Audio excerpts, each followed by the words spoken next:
नमस्कार, मैं कमलेश कबीर आपका एक बार फिर स्वागत करता हूं इस नए एपिसोड। आज के इस एपिसोड में हम बात करेंगे कर्नाटक में प्रशासनिक सेवाओं के सिंघम की।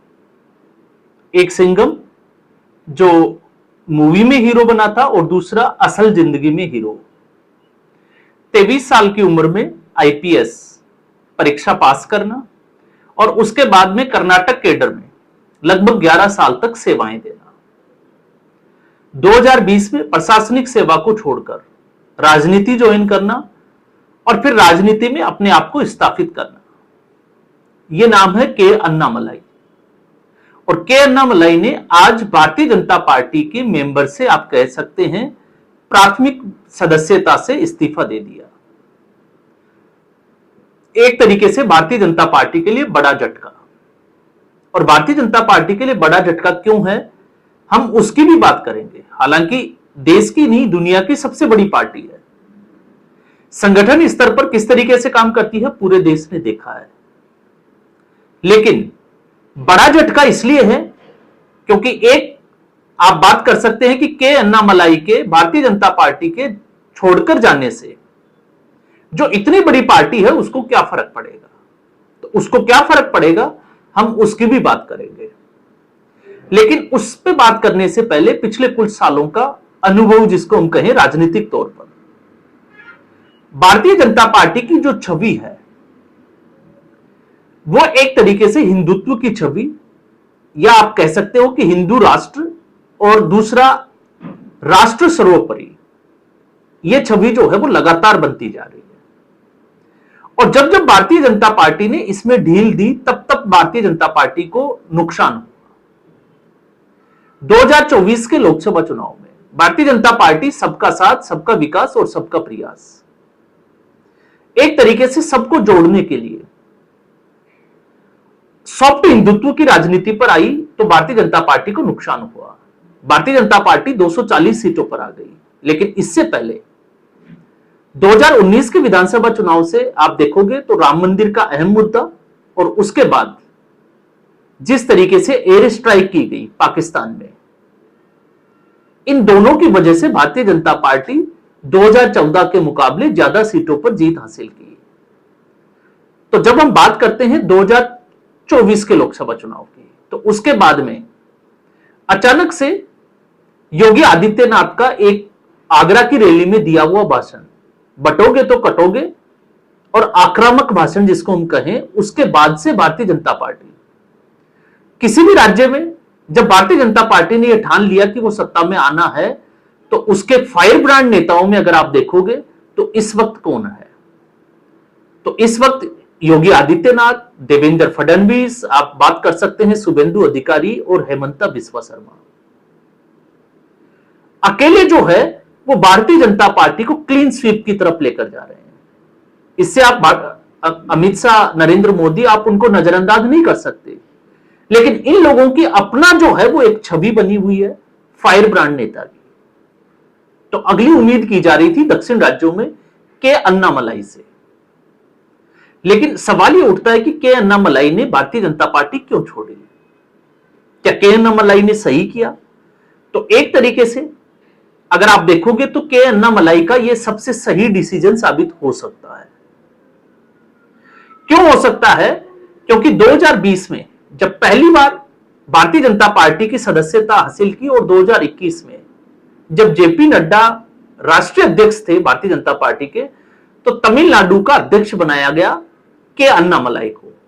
और जब के अन्नामलाई को अध्यक्ष बनाया गया तो के अन्नामलाई ने तमिलनाडु में एक पदयात्रा निकाली, और पदयात्रा जो थी वो एन आपको जो है वो मलक्कम, आपको पता ही होगा, मेरी भूमि और मेरे लोग, उससे के अन्नामलाई की लोकप्रियता बढ़ी। लेकिन इसके साथ साथ के अन्नामलाई पहली पसंद बने युवाओं की। युवाओं ने भरपूर जो है वो समर्थन किया, साथ में जुड़े, लोकप्रियता बढ़ी और भारतीय जनता पार्टी की लोकप्रियता भी बढ़ी। लेकिन भारतीय जनता पार्टी के अध्यक्ष होने के साथ साथ के अन्नामलाई अन्ना द्रमुक हो या द्रमुक पार्टी हो, एआईडीएमके और डीएमके, क्योंकि आज के संदर्भ में अगर हम देखते हैं जो विधानसभा चुनाव हुए हैं, तो उस हिसाब से के अन्नामलाई जो है वो बिल्कुल सही रास्ते पर थे। एक तरीके से जयललिता की पार्टी को भी ठीक उसी तरीके से, और डीएमके, दोनों के खिलाफ जो पार्टियां द्रविड़ राजनीति कर रही थी। और तमिलनाडु की जनता द्रविड़ राजनीति से पक चुकी थी और अन्नामलाई इसको भलीभांति समझ चुके थे। भले ही 2021 में वो खुद जो है वो विधानसभा का चुनाव हार गए हो और फिर 2024 में लोकसभा का कोयंबटूर सीट से चुनाव हार गए हो, लेकिन सच्चाई यह है कि भारतीय जनता पार्टी को लोकप्रियता मिली और भारतीय जनता पार्टी का वोट शेयर बढ़ा। लेकिन एआईडीएमके के ऊपर हमलावर होने की वजह से एक कारण उसका यह था कि के अन्नामलाई हिंदुत्व की राजनीति कर रहे थे। वो सनातन विरोधी पार्टियों को लगातार कटघरे में खड़ा कर रहे थे और यह भारतीय जनता पार्टी की विचारधारा का एक प्रमुख हिस्सा। और साथ में वो भ्रष्टाचार, प्रशासन जिस तरीके से काम करता है, इन सभी को लेकर डीएमके, लेकिन इसके साथ साथ एआईडीएमके के ऊपर भी हमलावर थे। एआईडीएमके असहज स्थिति में थी। एआईडीएमके ने भारतीय जनता पार्टी से जो है वो गठबंधन तोड़ा और गठबंधन तोड़कर अलग से चुनाव लड़ा। और उसके बाद अन्नामलाई फिर भी जो है वो रुके नहीं, वो लगातार आगे बढ़ते गए। लेकिन एआईडीएमके के दबाव से भारतीय जनता पार्टी ने एक तरीके से के अन्नामलाई को इस विधानसभा चुनाव से पूर्ण तरीके से जो है वो दूर रखा, चाहे वो टिकट वितरण हो या फिर दूसरे तरीके से।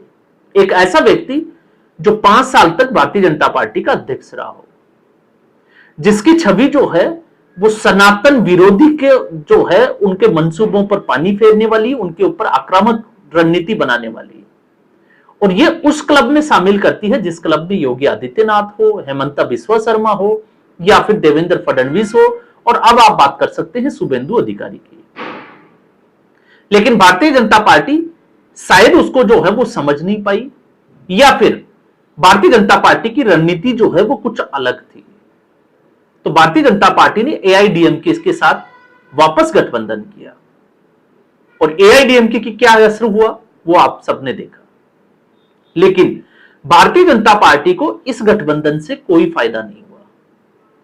और टीवीके की जीत, एक्टर विजय की जीत तमिलनाडु में यह बताती है कि जनता परिवर्तन चाहती थी, और जनता किसी भी हालत में, क्योंकि जनता इससे पहले एआईडीएमके और फिर डीएमके, फिर एआईडीएमके, फिर डीएमके जो है वो देख चुकी थी। अब जनता को जो है वो एक नई पार्टी की तलाश थी। तो अगर उस वक्त भारतीय जनता पार्टी अलग चुनाव लड़ती और अन्नामलाई को मुख्यमंत्री का चेहरा बनाती, तो शायद आज स्थिति अलग होती, क्योंकि 6 से 8% क्रिश्चियन आबादी वाला एक राज्य, जिसमें हिंदुओं की आबादी कितनी है आप देख सकते हैं, और उसमें एक्टर विजय को पूर्ण समर्थन मिलता है। तो अब सवाल यह उठता है कि क्या के अन्नामलाई और भारतीय जनता पार्टी अगर अलग से चुनाव लड़ती तो क्या आज इस स्थिति में होते। और जिस दिन चुनाव परिणाम आया था उससे पहले भी और उस दिन भी हम सिर्फ और सिर्फ इसी की चर्चा कर रहे थे कि के अन्नामलाई को साइड करने का या राजनीति से जो है वो दूर रखने का विधानसभा चुनाव से वो भारतीय जनता पार्टी की रणनीति के ऊपर भारी पड़ने वाला है।